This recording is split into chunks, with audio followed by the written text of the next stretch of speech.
Praise the lord, హల్లెలూయా. దేవుని నామానికి మహిమ చెల్లిస్తూ, దేవుడు గత నెలంతట్లో మనల్ని కాచి కాపాడి ఈ నెల జూలై నెలలో మనల్ని ప్రవేశపెట్టినందుకు తండ్రి, కుమార, పరిశుద్ధాత్మ త్రియేక దేవునికి స్తుతి, మహిమ, ఘనత, ప్రభావాలు కలుగునుగాక. హల్లెలూయా. ప్రియులారా, మరి ఈ నెలలో మాకు ఫ్యామిలీ బ్లెస్సింగ్స్, బర్త్డేస్.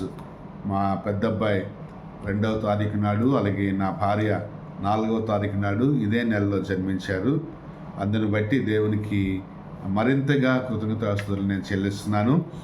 ఈరోజు మరి దేవుడు నాకు నా మనసులో పెట్టిన ప్రత్యక్షత జ్ఞానాన్ని మీకు పంచాలనే ఆశతో నేను ముందుకు వస్తున్నాను.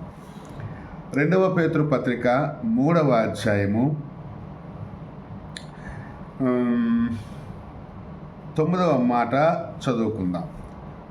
కొందరు ఆలస్యమని ఎంచుకున్నట్లు ప్రభువు తన వాగ్దానమును గూర్చి ఆలస్యము చేయవాడు కాడు గాని, ఎవడును నశింపవలనని ఇచ్చయింపక అందరూ మారు మనసు పొందవలనని కోరుచు మీ ఎడల దీర్ఘశాంతము గలవాడై ఉన్నాడు. హల్లెలూయా. చిన్న ప్రార్థన చేద్దాం. ప్రేమగల తండ్రి, దయగల రాజా, మీకు స్తోత్రాలు చెల్లిస్తున్నాం తండ్రి. ఈ మాటలో ఉన్నటువంటి లోతైన విషయాలు కొన్ని నేర్పించి తండ్రి, మేము వాక్యమందును ఆత్మయందును ప్రభు మార్గాల యందును వర్ధిల్లడానికి కృప చూపించవలసిందిగా వేడుకుంటూ నజరేయుడైన యేసు క్రీస్తు ప్రభు పేరిట ప్రార్థించి అడిగి వేడుకొనుచున్నాం తండ్రి. ఆమేన్. ఈ వాక్యము లేఖన భాగము యేసుక్రీస్తు ప్రభు 2వ రాకడను గూర్చి మాట్లాడుతున్నాడు. ప్రభు అని యేసుక్రీస్తు వారు పునరుత్థానుడైన తర్వాత, అంటే కలువరి మరణించాక సమాధి చేయబడి పునరుత్థానుడై ఈ భూమి మీద మరి కొన్ని దినాలు, 40 దినాల వరకు ఆయన సంచరించి కొందరికి కనబడి ఆరోహణమైపోయి తండ్రి కుడి పార్శ్వానికి వెళ్ళిపోయాడు. అయితే ఆయన మరలా వస్తారు అనేటటువంటి మాట పరిశుద్ధ గ్రంథమైన బైబిల్లో రాయబడి ఉంది. దానినే యేసుక్రీస్తు ప్రభు వారి యొక్క 2వ రాకడ అంటారు. మొదటి రాకడలో రక్షకునిగా వచ్చాడు. 2వ రాకడలో ఆయన వచ్చే తీరు తెన్నులు డిఫరెంట్గా ఉంటాయి. అయితే ప్రియులారా, మనం ఈ రోజున గమనించాల్సిన ఒక విషయాన్ని గుర్తు చేసుకుందాం. కొందరు అనుకుంటున్నారు, కొందరు ఏమనుకుంటున్నారంటే, ఎందుకు ప్రభు ఆలస్యం చేస్తున్నాడు, వేగంగా వచ్చేయచ్చు కదా, ఈ గొడవలన్నీ తీరిపోతాయి కదా, ఈ భూమి మీద ఎందుకు ఇన్ని బాధలు పడాలి అనేటటువంటి మాటలు కొందరి ద్వారా మనం వింటుంటాం. ఆలస్యం చేస్తున్నాడు ఆయన. ప్రియులారా, ప్రభువు దినం అనేది, ఆయన వచ్చే దినం అనేది ఎవరికి తెలియదు. తెలియనప్పుడు ఆలస్యం అని ఎందుకు అనుకుంటున్నావు? ఉదాహరణకి ఈవేళ జూలై 5వ తారీఖు, జూలై 12వ తారీఖుకి ప్రభు వచ్చేస్తాడు అని ఒకవేళ మనకు తెలిస్తే, జూలై 12వ తారీఖు రాకపోతే చెప్పాలా? ఆ జూలై 12 ఎన్ని సంవత్సరాలు గడుస్తున్నప్పటికీ కూడా ఆయన ఆలస్యం చేస్తున్నాడని చెప్పాలి. కానీ ప్రభువు ఎప్పుడు వస్తాడో ఆ దినము నీకు నాకు తెలియనప్పుడు ఆయన ఆలస్యం చేస్తున్నాడని ఎందుకు అనుకోవటం? ఇదిగో నేను త్వరగా వస్తున్నాను అన్నాడు ఆయన. ఇదిగో నేను త్వరగా వస్తున్నాను అన్నాడు ఆయన. కానీ పలానా దినాన్న వస్తాను, పలానా రోజున వస్తాను, పలానా సంవత్సరానికి వస్తాను అని ఆయన మనతో ఎప్పుడూ కూడా చెప్పలేదు. కాబట్టి మనం ఆలస్యమని ఎంచకూడదు. నెంబర్ 1 ఏంటట, ఆలస్యమని ఎంచకూడదు. కొందరికి ఈ భూమి మీద బ్రతకడానికి అదే చెప్పాను కదా, విసుగు పుడుతుందేమో, లేకపోతే ఎదుటి వారి నుంచి కష్టాలు బాధలు, లేకపోతే కుటుంబం నుంచి బాధలు కష్టాలు, ఇవన్నీ కూడా చాలామందికి ఎదురవుతూ ఉంటుంటాయి. ఇవన్నీ కూడా ఎవరు పడతారు బాబు, వేగంగా వచ్చేస్తే బాగున్నా కదా అనేటువంటి ఆలోచనలో కూడా కొంతమంది ఉంటుంటారు. వస్తే మంచిదే, కానీ ఆయనకంటూ ఒక సమయము ఉంది. అయితే ఆ దినమును గురించి నేను ఈ రోజున మాట్లాడట్లేదు, కానీ ఎందుకు ఆలస్యం చేస్తున్నాడో నేను ఈ రోజున కొన్ని మాటలు 2-3 మాటలు చెప్పి నా యొక్క ప్రసంగాన్ని ముగించాలని ఆశపడుతున్నాను. Why he delays? ఎందుకు ఆలస్యం చేస్తున్నాడు? కొందరు ఆలస్యం ఎంచుకుంటున్నారు, కానీ ఆయన కొందరి కొరకే ఆలోచన చేయట్లేదు, ఆయన అందరి కొరకు ఆలోచన చేస్తున్నాడు. ఏంటట? అందరూ మారు మనస్సు పొందాలని, ఏ ఒక్కడు నశించకూడదని ఆలస్యం చేయడానికి 2 కారణాలు. నంబర్ 1, ఏ ఒక్కడు నశించకూడదు. హల్లెలూయా. నంబర్ 2, అందరూ మారు మనసు పొందాలి. అంటే ఈరోజు నేను చెప్తాను వినండి. అన్యుడు మారు మనసు పొందాలి, సంఘము మారు మనసు పొందాలి, సంఘ నాయకులు మారు మనసు పొందాలి, సంఘ సేవకులు మారు మనసు పొందాలి,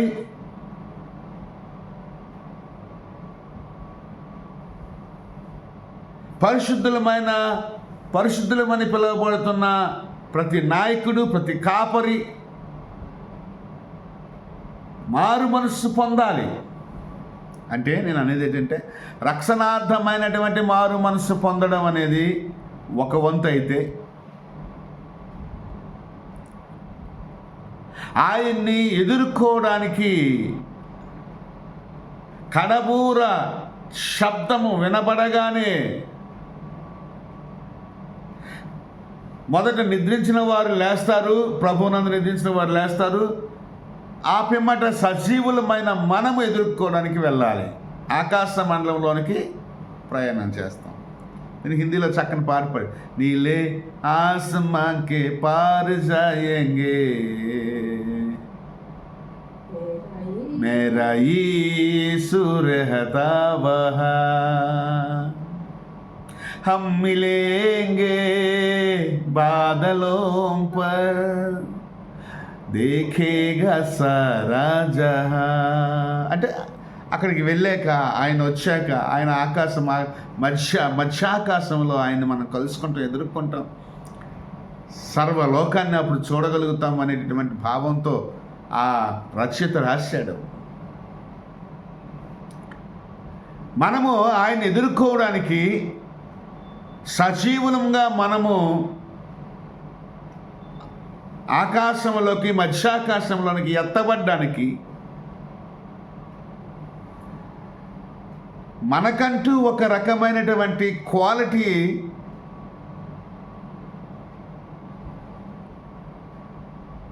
ఒక ఆత్మీయపరమైన అర్హత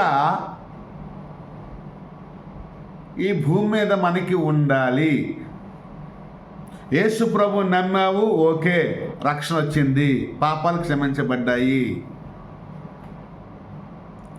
పాపాలు ఇంతకుముందు చేసేటువంటి పాపాలు క్షమించబడ్డాయి. ఇక నుంచి నువ్వు నడవవలసిన ప్రభు మార్గాలు, నువ్వు చేయవలసిన దేవుని చిత్తము, దేవుని పనులు అన్నీ కూడా లెక్కలోకి వస్తాయి. అందుకోసమే నీ క్రియలు నీ వెంట వస్తాయని చెప్పాడు దేవుడు. నువ్వేం పని చేస్తున్నావు, నువ్వేం ఆలోచన చేస్తున్నావు, నువ్వే పద్ధతిలో బ్రతుకుతున్నావు, నువ్వు ఏ తీర్మానం తీసుకుని బ్రతుకుతున్నావు, నువ్వెవరి కొరకు బ్రతుకుతున్నావు, నీ ద్వారా ఎంత రాజ్యం కట్టబడింది, నీ ద్వారా ఎన్ని ఆత్మలు రక్షించబడ్డాయి, నువ్వు సువార్త చేస్తున్నావా లేదా, నువ్వు ఆ వాక్యాన్ని బోధిస్తున్నావా లేదా, నువ్వు వాక్యానికి అనుగుణం కొన్ని విషయాలన్నీ కూడా, ఇలాంటివన్నీ కూడా మనం వీటిలో వెనుకబడి ఉన్నాం. ఉదాహరణకి నేను కొన్ని మాటలు చెప్తాను. అందరూ మారు మనస్సు పొందాలి అంటే దేవుడు ఇక్కడ పరిశుద్ధతను ఆశిస్తున్నాడు. పాపక్షమాపణ కలిగింది రక్షణార్థమైనటువంటి మారు మనసు కలిగినప్పుడు. కానీ ఆయన రెండవ రాకడలో ఆయన ఏం కోరుకుంటున్నాడంటే నీలో నాలో మరింత పరిశుద్ధత కోరుకుంటున్నాడు. ఎందుకంటే నేను పరిశుద్ధుడై ఉన్న ప్రకారం మీరును పరిశుద్ధులై ఉండండి. నేను పరిపూర్ణై ఉన్న ప్రకారం మీరు కూడా పరిపూర్ణులై ఉండండి. ఆయన కోరుకుంటున్నాడు, ఆయన డిమాండ్ చేస్తున్నాడు. He demands the holiness among us the church, among us the saints, among us the leaders, among us the pastors of the church. He demands the holiness to be continued in our lives. Jesus told unto us, be perfect as I am perfect. Be holy as I am holy. That's what Jesus demands us. He wants us none to be perished. That's why he delays in his second coming. Some thought that why he delays. There are two reasons. Number one, he thought that no one should perish. Number two, everybody or all have to be repented. Means gain more holiness. Come into the realms of the holiness of God. పరిశుద్ధుడు, అతి పరిశుద్ధుడు, మహాపరిశుద్ధుడు.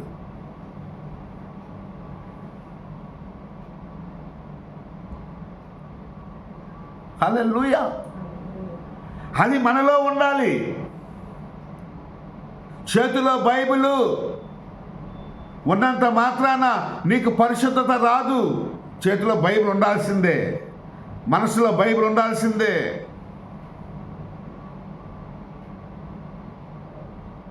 గుడి అనుభవం ఉండాల్సిందే, వాక్యపు అనుభవం ఉండాల్సిందే, ఆత్మానుభవం ఉండాల్సిందే, దైవికపరమైన అనుభవాలు ఉండాలి.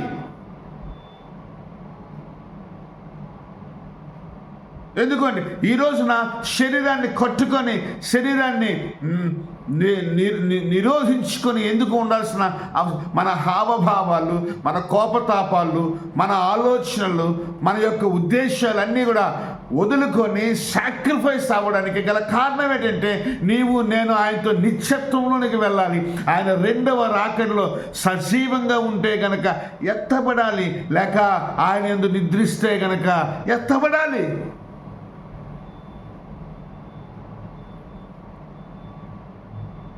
హల్లెలూయా. కొన్ని కారణాలు చెప్తాను మీకు,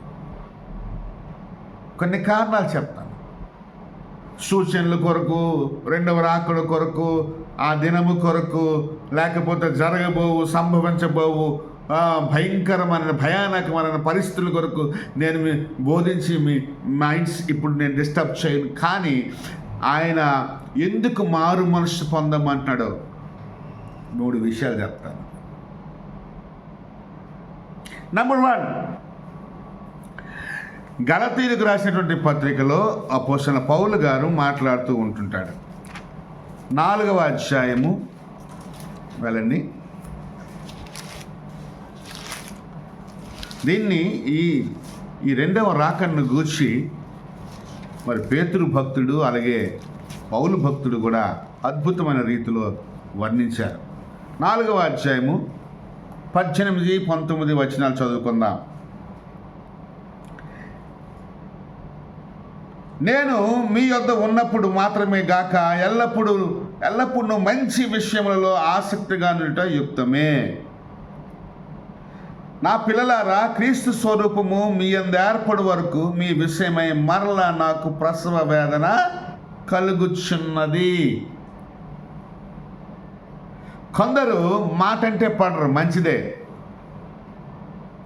కొందరు చాలా మంచి పనులు చేస్తుంటారు. లైక్ బీదవాడు కనిపిస్తే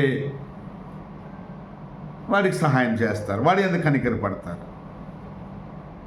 సోషల్ యాక్టివిటీస్లో, చారిటబుల్ యాక్టివిటీస్లో చాలా యాక్టివ్గా ఉంటారు. ఒకరికి ఆహారం పెట్టడంలో కానీ, పశుపక్షాదులకు ఆహారం పెట్టడంలో కానీ, ఒకరిని ప్రేమించడం విషయంలో కానీ, లేకపోతే ఒకరితో ప్రయాణం చేయడం విషయంలో కానీ ముందునే ఉంటారు. క్రియారూపకంగా ఉంటారు. క్రియలు లేని విశ్వాసము మృతమే. క్రియారూపకంగా ఉంటారు, కానీ క్రీస్తు సారూప్యాన్ని కలిగి ఉండరు. మేము రాజధానిలో ఉండేటప్పుడు ఒక ఆర్ఫన్స్ అండ్ విడోస్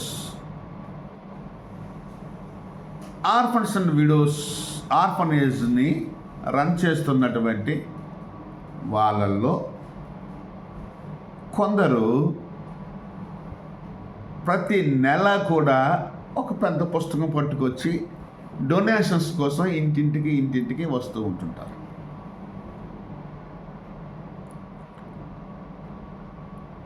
వస్తూ ఉంటూ ఏం చేస్తారంటే, మాకు కలిగింది, మేము మన దేవుడి ప్రేమను బట్టి బీదవారిని, విధవరాలని, అలాగే అనాథల్ని ప్రేమించాలి కాబట్టి వాళ్ళకి మనం కూడా కొంతవరకు సహాయం చేస్తున్నాం కాబట్టి, సర్లే వస్తున్నారు, ఎండతో వస్తున్నారు, దీంతో వస్తున్నారు అని వాళ్ళకి కొద్దిగా సపోర్ట్ చేయడం అనేది మనకి కలిగిన దాంట్లో కొంత ప్రతి నెల కూడా ఇవ్వడం మొదలుపెట్టాం. వాళ్ళు ఏం చేశారు, ఆ డబ్బులతో కొంతమంది సినిమాలకి వెళ్ళడం, కొంతమంది సారా కుట్టుకు వెళ్ళడం, అలాగే 2-3 సార్లు వాళ్ళు త్రాగుతూ రోడ్డు మీద ఊగుతూ నాకు కనిపించారు. నేను బైక్స్తో వెళ్ళేటప్పుడు, కార్స్తో వెళ్ళేటప్పుడు కనిపించాయి. చాలా బాధేసింది. మనం అనాథ పిల్లలకు కదా సహాయం చేస్తున్నాం, వృద్ధులకు కదా సహాయం చేస్తున్నాం, బీదవారికి కదా సహాయం చేస్తున్నాం. అలాంటి వారు ఇలాగా డబ్బులు ఎందుకు మిస్యూజ్ చేస్తున్నారా అని బాధేసి ఆ మరుసటి నెల నుంచి వాళ్ళకి నేను ఇవ్వడం మానేశాను. అంటే వాళ్ళు ఏం చేస్తున్నారు, చేస్తున్న పనులు మంచివే, కానీ ఏంటట, అనాథల కోసం, వృద్ధుల కోసం డొనేషన్స్ కలెక్ట్ చేయడం మంచిదే, వారికి సేవ చేయటం మంచిదే. ఆ మంచి పనులు బట్టి వాళ్ళు పరలోకం వచ్చారు. వాళ్ళలో క్రీస్తు స్వరూపం ఎక్కడుంది?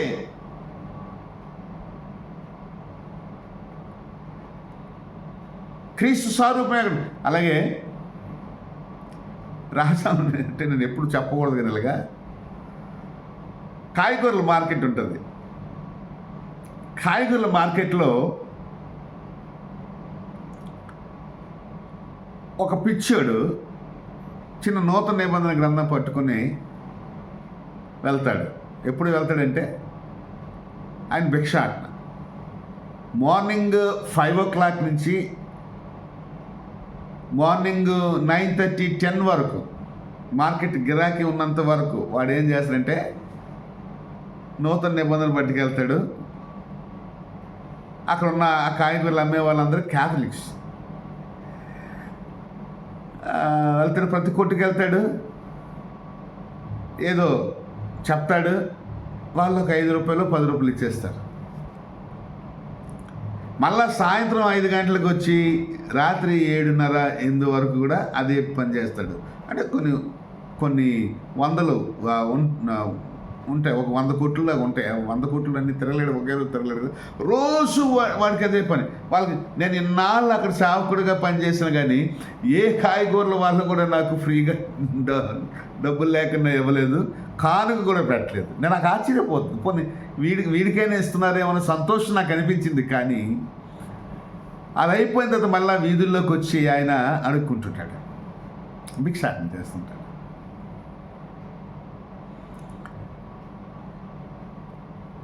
క్రీస్తు సారూప్యం అనేది ఏర్పడాలి. క్రీస్తు సారూప్యం అనేది ఏర్పడాలి అంటే ఇప్పుడు బైబిల్ పట్టుకొని వెళ్ళి భిక్షాటన చేస్తూ ఉంటుంటే నీకు బైబిల్ ఏం బోధిస్తుంది? నువ్వు విశ్వాసంతో ఎప్పుడు బతుకుతావు? దేవుడి మీద ఆధారపడి ఎప్పుడు బతుకుతావు? యేసుప్రభు ఎవరి దగ్గరైనా ఎప్పుడైనా అడుక్కున్నాడా?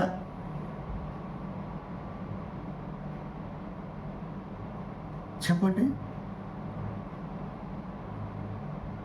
అలాగా ఆయన ఏం చేశాడంటే చాలా బాధ. నేను 2-3 సార్లు చాలా కోపడ్డాను.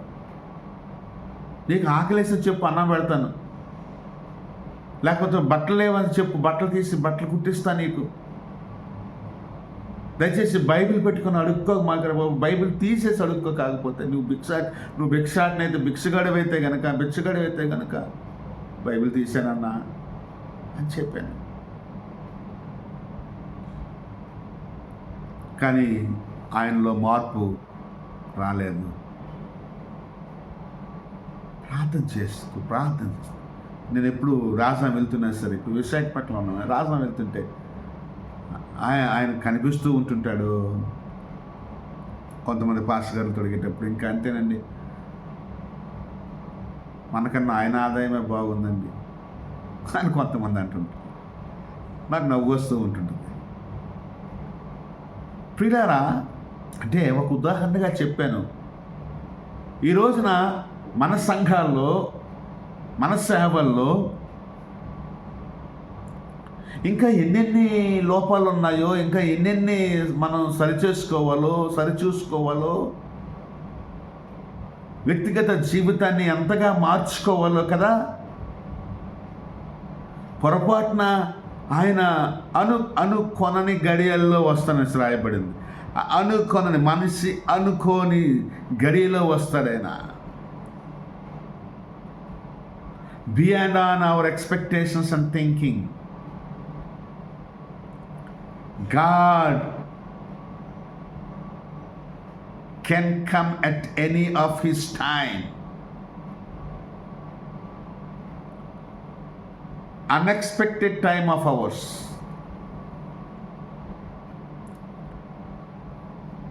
ఊహించని, తెలుసుకోలేని, అనుకొనని గడియల్లో ఆయన వస్తారు. యేసయ్య వస్తారు. ఒకవేళ అలా వచ్చేస్తే కనుక ఇంకా మనం సిద్ధపడి ఉండకపోతే, అందుకోసమే 10 మంది కన్యకల్ని, 5 బుద్ధిగల కన్యకలు, 5 బుద్ధి లేని కన్యకల గురించి కూడా ఉపమానం చెప్పబడింది. వాళ్ళు 5 బుద్ధి లేని కన్యకలు సిద్ధపడి లేరు. ఆ సిద్ధపాటు కోసమే ఆయన ఆలస్యం చేస్తున్నాడు. ఆ సిద్ధపాటు కోసమే మారు మనసు పొందమంటున్నాడు. ఆ సిద్ధపాటే నశింప చేయదు అని చెప్తున్నాడు. Why don't you get prepared? ఎందుకు సిద్ధపడవు నువ్వు?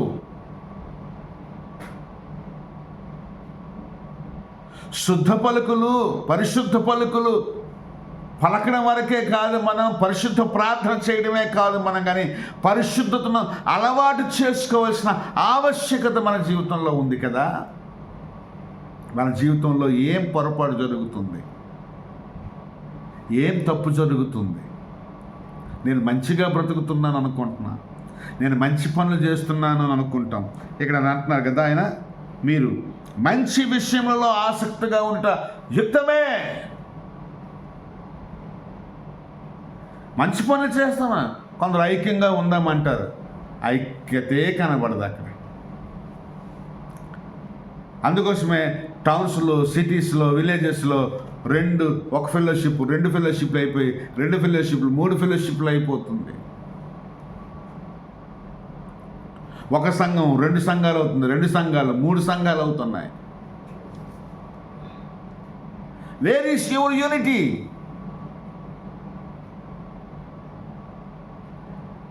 అక్కడ పరిశుద్ధత, ఇంకేంటంటే అక్కడ ఆశీర్వాదము నిత్యము ఉంటాయని చెప్తున్నాడు దేవుడు. హల్లెలూయా, హల్లెలూయా. శాశ్వత జీవం ఇది చెప్పాడు, మంచి మాట చెప్పాడు. 133వ కీర్తనలోకి వెళ్దాం. అక్కడ ఒకసారి మొదటి వచనం చదువమ్మా. 133.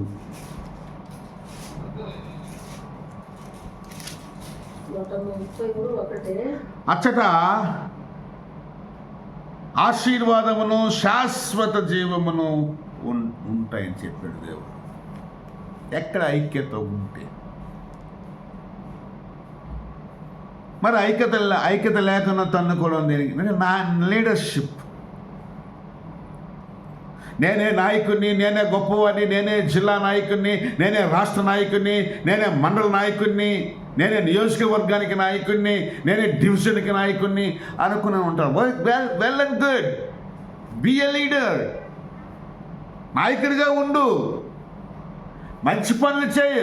కానీ నీలో ఏముండాలి అంటే క్రీస్తు సారూప్యం అనేది ఉండాలి.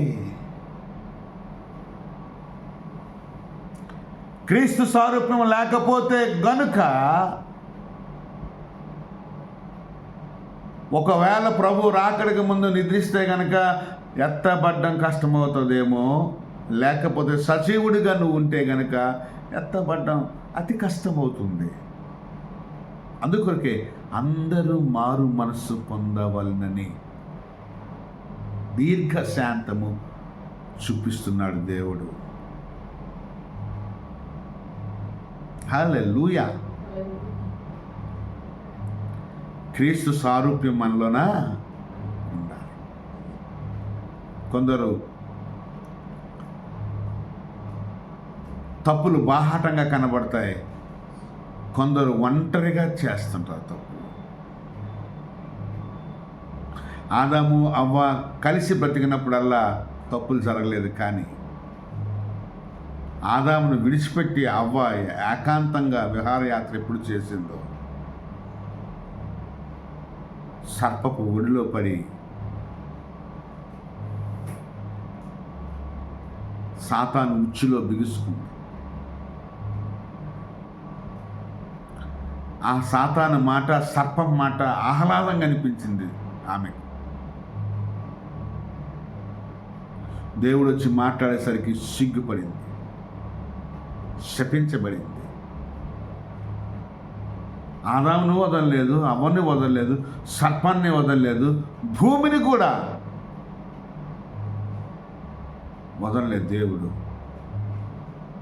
తీర్పిచ్చేశాడు, అక్కడ శపించాడు, అక్కడ వెళ్ళగొట్టాడు వాళ్ళని ఏదైనా వనంలో నుంచి, తోటలో నుంచి. సర్పాన్ని శపించాడు దేవుడు. దేవుడు కోపం వచ్చింది. ఒంటరిగా ఉండి నేను మంచిగా ఉన్నాను అనుకోవడము చాలా జాగ్రత్త. ఒంటరిగా ఉండేటప్పుడు కూడా మంచి పనులు చేస్తే ఓకే, మంచి పనుల గురించి చెప్తారు కొంతమంది. నువ్వు అలాగనుకోకు, నువ్వు ఇలాగనుకోకు, నేను ఇలాగున్నాను, నువ్వు అలాగున్నాను అని చెప్తారు. కానీ క్రీస్తు సారూప్యం నీలో ఉండాలి. బయటికి వెళ్ళేవాడిలో ఉండాలి, ఒంటరిగా ఉండేవాడిలో ఉండాలి, కంబైన్డ్గా ఫ్యామిలీలో ఉండేటప్పుడు ఉండాలి, సంఘంలో ఉండేటప్పుడు ఉండాలి, సమాజంలో ఉండేటప్పుడు ఉండాలి, సేవలో ఉండేటప్పుడు ఉండాలి. అన్నీ నియంత్రించుకొని, కట్టుకొని, మనసు కట్టుకొని, నడుము కట్టుకొని, ఆవేశాలు కట్టుకొని, చూపులు కట్టుకొని, మాట కట్టుకొని, నోరు కట్టుకొని బ్రతకాలి. తలలో నాలుకగా మెలగాలి. ఈ నాలుగు ఇష్టం వచ్చినట్టు అదిరిపడితే 2 వరుసలు కలిగిన ఆ పండ్ల కింద పడిందంటే నాలుక పని ఖతమైపోతుంది. చిన్నదే కానీ బహుగా దొరుకుతుందంట. కాబట్టి మనం ఏం చేయాలి అంటే మారు మనసు పొందాలి. మారు మనసు పొందుతూ ఇది నాకు నచ్చదు, నా తండ్రికి నచ్చదు, నా దేవుడికి నచ్చదు, నాకు నచ్చకూడదు అని నువ్వు తీసుకోవాలి నిర్ణయం. ఒకవేళ పాపం చేస్తూ ఉంటుంటే, ఎంతకాలం ఇలా పాపం చేస్తూ ఉంటుంటాను, నా దేవుడు నా పాపం కోసం ఎప్పుడు వెలచెల్లించాడు కదా, ఈ పాపం నా అభివృద్ధిని అడ్డుకుంటుంది, ఈ పాపం నా ఎదుగుదలను అడ్డుకుంటుంది, ఈ పాపం వల్ల నా ఆశీర్వాదాలు ఆలస్యం అవుతున్నాయి. చెప్తాను కదా, భార్యాభర్త మధ్య ఐక్యత ఉండేటప్పుడు ఆశీర్వాదము, శాశ్వత జీవం అక్కడ ఉంటాయి. సంఘము సేవకుల మధ్య ఐక్యత ఉండేటప్పుడు, సహోదరుల మధ్య ఐక్యత ఉండేటప్పుడు అక్కడే శాశ్వత జీవము, అక్కడే ఆశీర్వాదాలు ఉంటాయి. ఉండాలని ఆజ్ఞాపించాడు దేవుడు. ఐక్యత ఉన్న దగ్గర ఆజ్ఞాపించాడు దేవుడు. ఆ ఐక్యత లేకే ఆశీర్వాదాలు, శాశ్వత జీవం దొరకడం. రోగులు అవుతున్నారు, లేకపోతే పెడమొహం పెట్టుకుంటున్నారు, దరిద్రాన్ని అనుభవిస్తున్నారు, బీదరికాన్ని అనుభవిస్తున్నారు. మారు మనసు పొందండి, మారు మనసు పొందండి.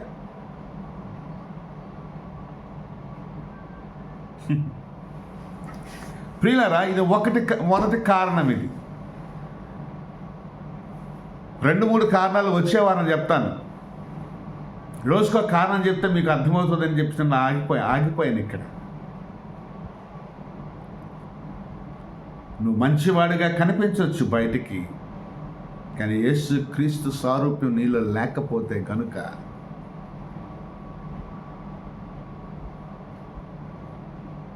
ఎత్తబడవు, విడవబడవు. ఈ భూలోకం మీద విడబడతావు నువ్వు. అప్పుడు చాలా జాగ్రత్తగా ఉండాలి.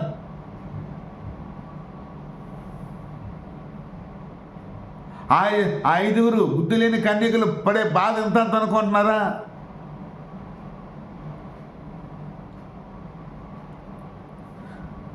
నూనె కొనుక్కోవడానికి వాళ్ళ దగ్గర సరిపడే డబ్బు ఉంది,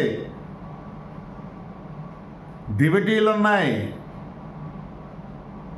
వాళ్ళు 10 మంది పడుకున్నారు, నిద్రపోయారు. 10 మంది నిద్రపోయారు.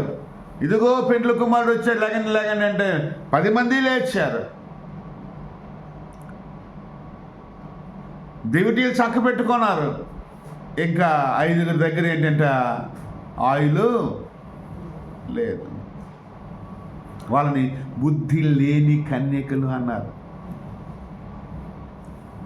మారు మనసు పొందితే బుద్ధి వస్తుంది, అది పరిశుద్ధత వస్తుంది, దేవుని యందు భయం వస్తుంది, దేవుని యందు భక్తి వస్తుంది, దేవుని ఆలోచనలకు వస్తాం, దేవుని నిర్ణయాలకు వస్తాం, దేవుని చిత్తాన్ని జరిగించడానికి వస్తాం, దేవుని పని చేయడానికి వస్తాం, దేవుని మార్గాల్లో నడవటానికి ఇష్టపడతాం.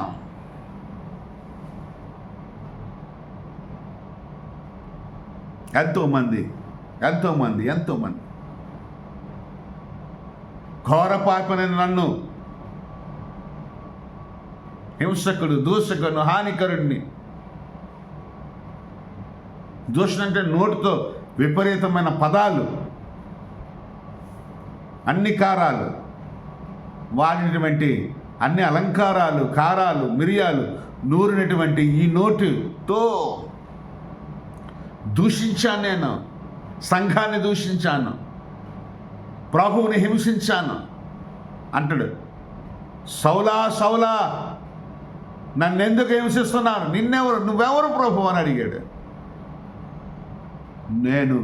నీవు హింసిస్తున్నా యేసుని. నా సంఘాన్ని హింసిస్తే నన్ను హింసించినట్టే, నా సంఘము నేను ఒకటే. వండర్ఫుల్, ప్రైజ్ ది లార్డ్, హల్లెలూయా. దేవునికి స్తోత్రాలు కలుగును గాక. అపోస్తలుల కార్యాలు 19వ అధ్యాయంలోకి వెళ్దాం. ఆ మాట చెప్పి నేను ముగిస్తాను. హల్లెలూయా. చూడండి, ఇక్కడ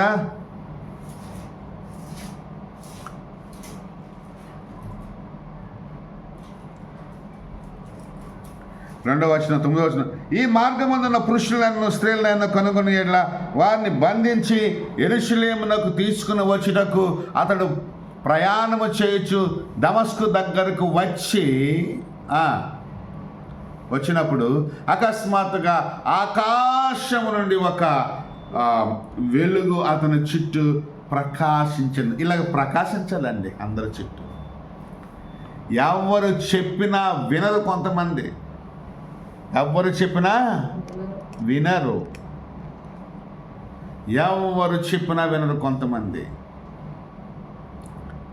ప్రార్థన చేయండి బాబు, వాక్యం చదవండి బాబు, గుడికి రండి బాబు, ఉపవాసం ఉండండి బాబు, సువార్త చేయండి బాబు, కూటానికి రండి బాబు, మందిరాన్ని క్లీన్ చేయండి బాబు. ఎవడైనా వింటున్నాడా మాట? మంచిదే కదా చెప్తున్నా. ఎవడైనా వింటున్నాడా? ఎవడికి వాడే హీరోగా ఊహించేసుకొని ఏ హిట్టు లేకన్నా అన్ని ఫటలైపోయి జీరోగా మిగిలిపోతున్నారు తప్ప దేవుడికి ఎక్కడ విలువిచ్చారయ్యా? ఈ మార్గంలో ఏమైనా నడుస్తున్నావా? యేసయ్య మార్గము, జీవ మార్గము, ప్రభువు మార్గము, పరలోకపు మార్గములో ఇరుకు మార్గములో నువ్వు నడుస్తున్నావా? కొందరికి ఇష్టం ఉండదు. సరే, నేను ఎక్స్ప్లెయిన్ చేస్తే ఇంకెలాగా బోర్డులన్నీ వచ్చేస్తాయి. అప్పుడు అతను నేల మీద పడి, సౌలా సౌలా, నీవేళ నన్ను హింసించుచున్నావని తనతో ఒక స్వరము పలుకుట వినెను. తనతో ఒక స్వరము పలుకుట విన్నాడు. ఇలాంటి స్వరము అందరికీ వినబడాలి. మన పిల్లలకి వినబడాలి, మన ఆత్మీయ బిడ్డలకి వినబడాలి, మన ఇంటి వాళ్ళకి వినబడాలి, మన గ్రామస్తులకు వినబడాలి, మన దేశస్తులకు వినబడాలి.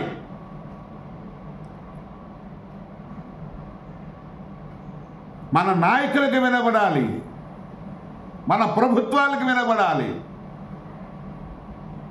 మన దేశపు ప్రజలకు వినబడాలి, ప్రపంచ దేశపు ప్రజలకి వినబడాలి.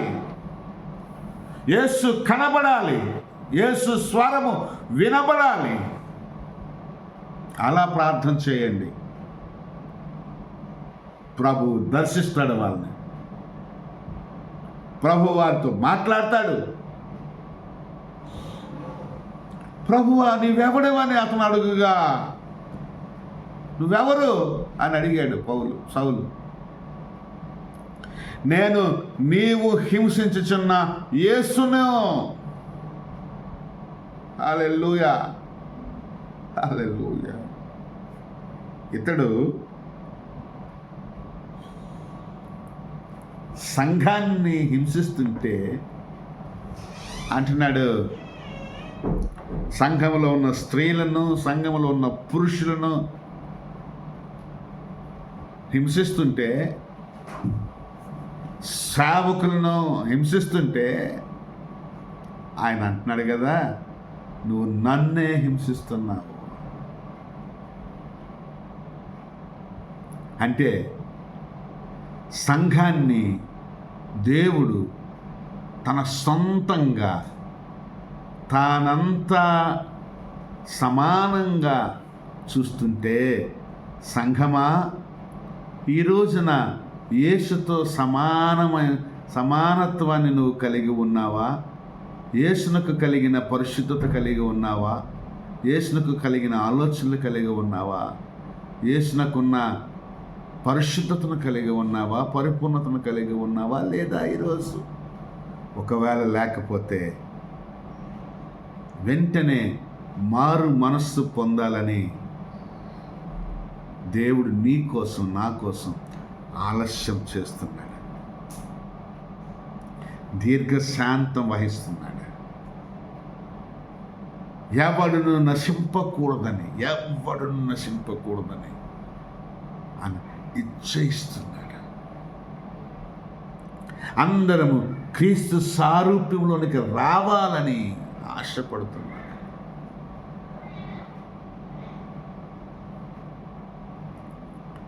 ఎక్కడి పనులు అక్కడ విడిచిపెట్టి ఒక్క నిమిషం ఈ మాటల కోసం ఆలోచన చేయి. ఒకవేళ ప్రభు వచ్చేస్తే గనక నా పరిస్థితి ఏమవుతుంది? నేను పర్ఫెక్ట్గా ఉన్నాను లేదా? నేను ప్రిపేర్డ్గా ఉన్నాను లేదా? ప్రిపేర్డ్ మీన్స్ పర్ఫెక్ట్గా ఉండాలి. చివరిగా ఒక మాట చెప్పి ముగించేస్తా. ఏమండి, పరీక్ష వస్తుందంటే మేము చదువుకున్న రోజుల్లో, అంటే 87 నాది 10th క్లాసు, 89 ఇంటర్మీడియట్, 92లో డిగ్రీ కంప్లీట్ అయ్యేటటువంటి ఇయర్స్. పరీక్షలు వచ్చాయంటే బిట్స్ వచ్చాయా లేదా, 2 మార్క్స్ క్వశ్చన్ వచ్చాయా లేదా, 5 మార్క్స్ క్వశ్చన్స్ వచ్చాయా లేదా, 10 మార్క్స్ క్వశ్చన్స్ వచ్చాయా లేదా అని తెగ ఆరాట పడిపోయేవాళ్ళం. ఎందుకంటే ఒక్క బిట్టు రాకపోయినా అయ్యో 1 మార్క్ పోతుంది.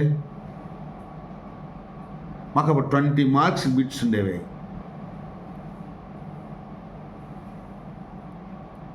80 మార్క్స్కి మెయిన్ ఉండేవి. 10 మార్క్స్ క్వశ్చన్స్ 2 ఉండేవి, అవి 20 ఉండేవి. 5 మార్క్స్ క్వశ్చన్స్ 4 ఉండేవి, అవి ఒక 20, 40. అలాగే 2 మార్క్స్ క్వశ్చన్ కానీ 4 మార్క్స్ క్వశ్చన్ కానీ 5, 10 ఉండేవి, ఒక 40, 80 బిట్స్ ఒక 20. ఇవేవి రాకపోతే, ఇవేవి ప్రిపేర్డ్గా లేకపోతే పరీక్షకి వెళ్ళడం ఎలాగే వెళ్తా? ఏవో 4 మాటలు, ఏదో 20, 30, 35 వస్తే సరిపోతుంది. 35 వరకు ప్రిపేర్ అయ్యి 50 వరకు ప్రిపేర్ అయితే, నువ్వు ప్రిపేర్ అయ్యి రాకపోతే, నువ్వు చదువుకుని రాకపోతే,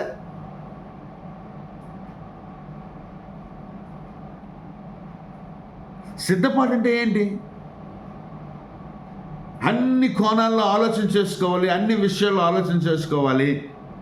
మన తప్పిదాలు ఎక్కడున్నాయో సరి చేసుకోవడానికి దేవుడు మనకు సమయాన్ని ఇస్తున్నాడు. కాబట్టి ప్రియ మిత్రమా, ప్రియ సహోదరుడా, ప్రియ సహోదరి, ఈరోజున నీవు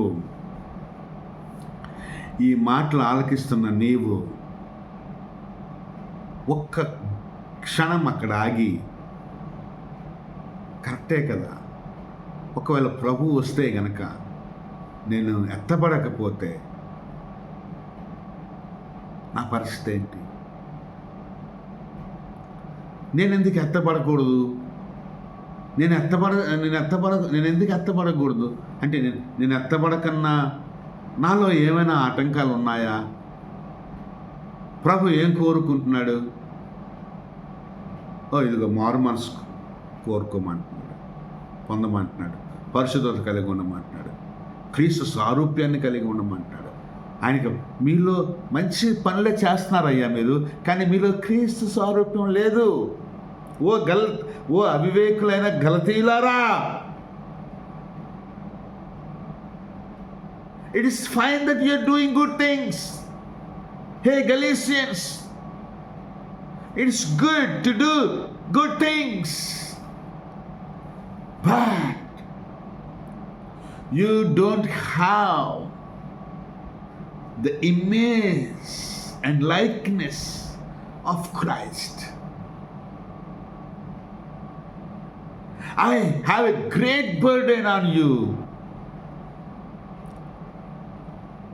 that you need to come to His perfection, into His likeness and image.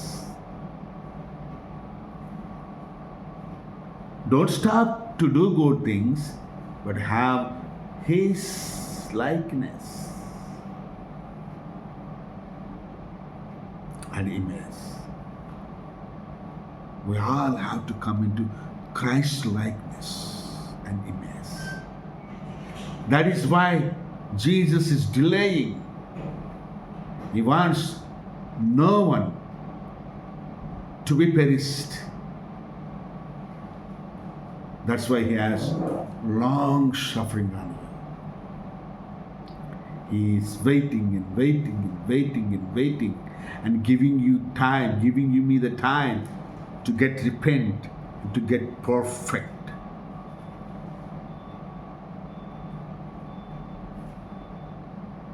Hallelujah. Hallelujah. Praise the Lord. Hallelujah.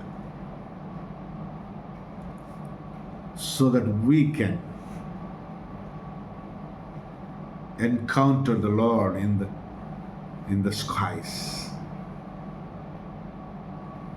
when he comes. కాబట్టి ప్రియులారా, మనం ఎత్తబడి ఆయన మధ్యాకాశంలో కలుసుకోవటానికి మనము పరిశుద్ధులమై పరిపూర్ణమై ఉండడానికి ప్రయత్నం చేసి మనలో ఉన్న ప్రతి బలహీనతలను సరిచేసుకొని మారు మనసు పొంది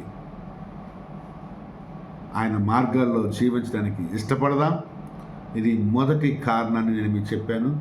రెండవ కారణాన్ని మీకు రేపటి ఆదివారం నాడు తెలియచేసి మిమ్మల్ని బలపరచాలని, మిమ్మల్ని బలపరచడానికే ఈ మాటలు చేయటానికే దేవుడు నన్ను పిలుచుకున్నాడు, వాడుకుంటున్నాడు, మమ్మల్ని పిలుచుకున్నాడు, వాడుకుంటున్నాడు.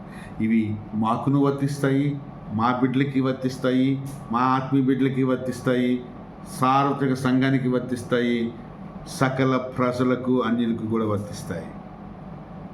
హల్లెలూయా. దేవుని మాటలు విన్నందుకు మీకు వందనాలు చెల్లిస్తున్నాను. గ్రహించి ఫలించాలని కోరుకుంటూ, ఆశీర్వదిస్తూ ఈ నా మాటలు ముగిస్తూ ఉన్నాను. అమ్మగారు వచ్చి చిన్న ప్రార్థన చేస్తే కార్యక్రమాన్ని మనం ముగించుకుందాం. కళ్ళు మూసుకోండి, ఎక్కడ వారు అక్కడే చేతులు పైకెత్తి మరి మాతో ఏకీభవించినట్లయితే మీ కొరకు మేము ప్రార్థన చేయాలని ఆశపడుతున్నాం. రండి. Praise Lord. కళ్ళు మూసుకోండి.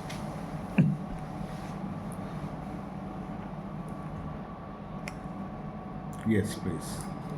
సకల ఆశీర్వాదక కారణముద్ర నిఘనమైన నామలో స్తుతి స్తోత్రం చెల్లిస్తున్నాం తండ్రి ప్రభా. ఈ మధ్యాహ్నం కాల సమయంలో తండ్రి నీ బలమైన ప్రభా, మీ దాస్ ద్వారా ఈ బలమైన వాక్యం తండ్రి, జీవమైన వాక్యం ప్రభా మాకు వినిపించే తండ్రికి స్తుతి స్తోత్రాలు చెల్లుతాను తండ్రి. అలాగే ప్రభా రెండు రాకడ ప్రభా ఎందుకు ఆలస్యం చేస్తున్నావు తండ్రి, మీ దాస్ ద్వారా మాకు తెలియజేసావు తండ్రి. మీకు స్తోత్రాలు తండ్రి. ఈ భూలోకంలో జీవిస్తున్న ప్రతి ప్రజలు, ప్రతి మనుషులు ప్రభా ఏ ఒక్కడు కూడా నశించకూడదు, నీకు ఇష్టం లేదు ప్రభా. అలాగే ప్రభా ప్రతి ఒక్కరు మారు మనసు పొందాలి తండ్రి ప్రభా. సంఘంలో, కుటుంబంలో, దేశంలో, రాష్ట్రంలో, ఆయా సేవకుల కుటుంబంలో ప్రభా ప్రతి ఒక్కరు మారు మనసు పొందాలని మేము కోరుకుంటున్నాం తండ్రి ప్రభా. అలాగే ప్రభా ప్రతి ఒక్కరు ప్రభా నీలాగే ప్రభా మేము కూడా పరిశుద్ధిగా జీవించాలి, నీ పరిపూర్ణతలకి మేము రావాలా తండ్రి. అలాగే ప్రభా మీ సారూప్యం మాలో ఉండాలని మేము కోరుకుంటున్నాం తండ్రి ప్రభా. దేవా అటు దీవింతమా ప్రభా, నడిపించండి, దీవించండి, కనికరించండి తండ్రి ప్రభా. నీ మంచి కార్యం చేయడానికి ప్రభా మమ్మల్ని దీవించండి ప్రభా, నడిపించండి తండ్రి. నీ దైవ జ్ఞానం ఇచ్చి నడిపించండి తండ్రి ప్రభా. ఈ వాక్యం విని ప్రభా ప్రతి ఒక్కరు మారు మనసు పొందు కూడా సహాయం దయచేయండి ప్రభా. జీవితంలో ప్రభా నీ వాక్యమే బాగా చేస్తుంది, మా జీవితంలో బాగా చేస్తుంది ప్రభా. యెస్యానికి స్తోత్రాలు తండ్రి. ఈ ఆన్లైన్ ద్వారా ప్రభా ఎంతోమంది బిడ్డల ప్రభా ఈ జీవనమైన వాక్యం విన్నారు తండ్రి. ప్రతి బిడ్డను, ప్రతి కుటుంబకిన ప్రభా అయా పేరు పేరున దీవించండి, ఆశీర్వాదించండి. ఈ వాక్యం ప్రతి హృదయం ఫలించుటట్టుగా ప్రభా దీవించండి. అలాగే మీ దాసుని దీవించండి, ఆయుష్ ఆరోగ్యం ఐశ్వర్యించండి, నడిపించండి. తన భార్య బిడ్డలు దీవించండి, కుటుంబంకి దీవించండి. అలాగే సంఘంలో జతపరచండి ప్రతి బిడ్డ కుటుంబంలో పేరు పేరు దీవించండి. అలాగే తండ్రి మా కొరకు ప్రార్థిస్తున్న ప్రతి బిడ్డను పేరు పేరు దీవించండి. సమస్త మహిమగంతా ప్రభావం నేను అర్పించుకుంటూ యేసు పరిశుద్ధ నామమున అడిగి వేడుకుంటున్నాం తండ్రి, ఆమేన్. ఇప్పుడు మన పరమ తండ్రి దేవుని యొక్క ప్రేమ, మన రక్షకుని ప్రభువైన యేసుక్రీస్తు వారి యొక్క మహాకృప, సమస్త ఆదరణ కలిగించే పరిశుద్ధాత్మ దేవుని యొక్క అన్యోన్య సహవాసం, సమాధానం వాక్యం విన్న మీకు, సకల పరిశుద్ధులకు, సాత్విక సంఘానికి వివరించిన నాకు నా కుటుంబానికి, బిడ్డలకు, సార్వత్రిక సంఘానికి ఇప్పుడు ఎల్లప్పుడు సదాకాలము తోడైంది నడిపించును గాక. యేసు రక్తమై జయములు రక్తమై ప్రభు యేసు నామ సంపూర్ణ విషయం కలుగును గాక. Last but one word. నీవు నన్ను ఎలా హింసిస్తున్నావు అని అన్న మాటలో యేసు ప్రభు సంఘం ఒకటిగానే చూశాడు. ప్రభు సంఘం వేరు కాదు, యేసు వేరు కాదు. యేసయ్య వరుడు, సంఘము వధువు. సో ఈ వధువుని ఈ వరుడు వివాహం చేసుకుంటాడు కాబట్టి వారికి సమానత్వాన్ని కలిగజేస్తాడు. అంటే వరుడు కోరుకునే సారూప్యం, వరుడుకున్న సారూప్యం వధువులో ఉండాలి. కాబట్టి దేవుడు స్వారూప్యాన్ని సంఘం కలిగి ఉండాలని ప్రభు కోరుకుంటున్నాడు. కాబట్టి సంఘమా, ఈ రోజున నీవు ఎంత జాగ్రత్తగా జీవించాలో, పరిశుద్ధంగా జీవించాలో తెలుసుకోవాలని ఆశిస్తున్నాను, ఆకాంక్షిస్తున్నాను. దేవుడు యేసు ప్రభువుకున్నంత పరిశుద్ధత సంఘమా నీకుందా? లేకపోతే ఖచ్చితంగా మారుమనసు. ఆయన రాకడ అతి త్వరగా ఉంది. అనుకోని గడియలో వస్తాడు. Take care. God bless you. Praise the lord.